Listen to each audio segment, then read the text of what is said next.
Hey everyone, it's Andrew bringing you a quick look at the action in the world of motorsport that we can look forward to this weekend. We're going to kick off with Formula 1, the second round of the championship. Once again, it's the Malaysian Grand Prix held at the Sepang International Circuit. And we're going to start with talking about some of the comebacks that are happening this weekend. So of course 2 weekends ago we saw F1 come back into 2015. But of course we had a few big characters missing. 3 guys or groups of people that we're going to talk about today: Mana Marussia, Fernando Alonso and Valtteri Bottas. I'm going to kick off with Mana Marussia. Really pleased to see him up and running again this morning in free practice, and I think it was a commendable effort by them today.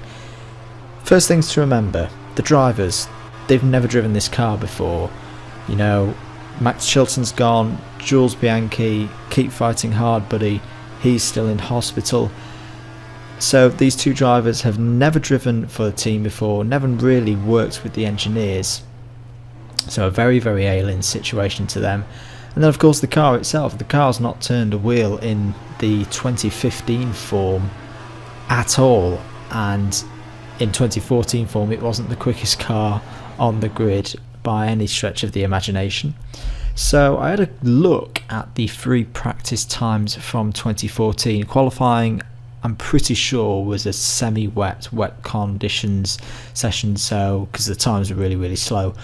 But anyway, Mana Marussia at the moment, in terms of sheer pace, Will Stevens' fastest lap against the fastest Marussia lap from last year. It's less than 2 seconds, which, yes, I'll be the first to say, is a big chunk of time in the world of Formula 1. But it's quite a long lap around Sepang, a 1 minute 40 lap for a real top runner. So 2 seconds when you've not run a car for almost 6 months, that's a pretty good effort if you ask me.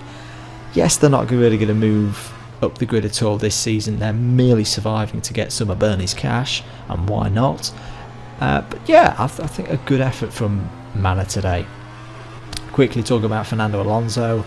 Still lots of things up in the air, lots of conflicting stories, but I really feel it's time to put them to bed. It's happened. Whatever it is, it's not on the racetrack. Let's get back to concentrating on the Fernando Alonso who's built up such a great following in the last couple of years. Well, not the last couple of years, the last decade really. Racing on track, hard, firm and fair. And do you know what, I'm kind of looking forward to see how Fernando deals with the midfield scrap. It's not really something he's ever had to deal with. He's either been at the front, although he had a couple of the Renault years were kind of back end of the points. But yeah, it's going to be really interesting to see how Alonso deals with that. Valtteri Bottas is back as well. Quick mention for him. His engineers have been working really hard to ensure that this back injury doesn't re-erupt later in the season. I think in particular races like Singapore, the fact they've changed his seating position now to prevent that happening again, or hopefully prevent it happening again, that's going to be really key for his season, and it's going to be something that we're going to have to keep a lookout for. Remember Kimi Raikkonen a couple of years ago, whilst with some of his Lotus contract shenanigans, he pulled out of a couple of races with citing a back injury, which I do think was sort of genuine. So it is a big problem for F1 drivers if your back isn't in top shape. Mentioning Kimi Raikkonen, he's my tip this weekend to be probably best of the rest. He ran very well in practice this morning, and it's a track which Kimi's done fairly well at in the past. He's won twice. He's not always had the best luck. He's had a fair few retirements, but I think quite a few of those will have been mechanical. He's not really the kind of driver who gets himself caught in bangs and scrapes. So yeah, really interested to see how Kimi does this weekend. He could do with a big load of points, having got none in Australia, although that was totally not his fault at all, the things that happened there.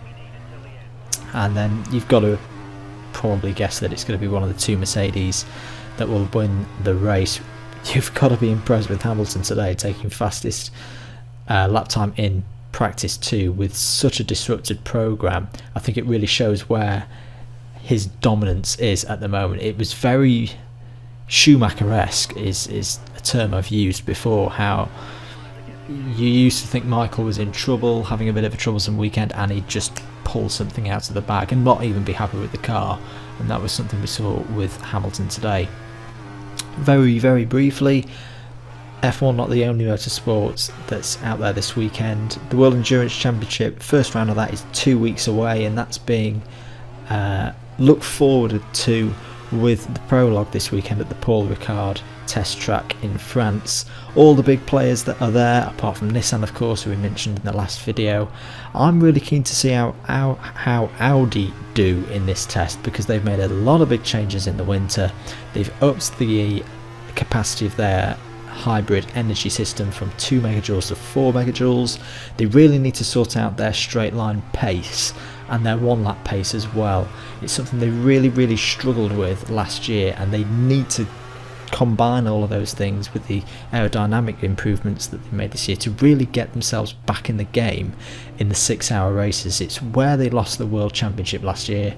Of course, they were brilliant at Le Mans. It's something Audi have just got down to a T of being able to do that race professionally. It's the age-old thing with endurance racing: keep the car out on the track. That's how you win, or at least do well in endurance races.